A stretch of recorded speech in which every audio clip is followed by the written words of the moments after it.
दक्षिणा के स्वरूप में आपको कुछ मंत्र अर्चन करना चाहते हैं आपको समझ तांडव स्तोत्र सुना दें आपकी आज्ञा। हाँ सुना लो। ओम ओम जूम सा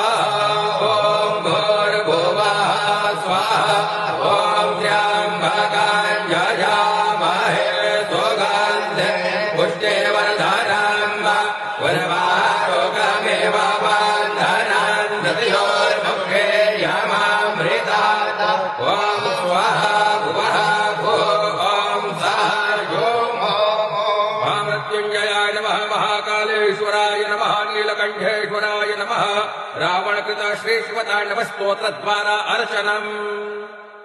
ओम जटाटवी गलज्जल प्रवाह विदस्वले कलेवलं विलंबितं भुजंगतुंगमालिकां डमट्टमट्टमट्टमन्निनादमट्टमरवयं चकार चण्डताण्डवं तनोतु नः शिव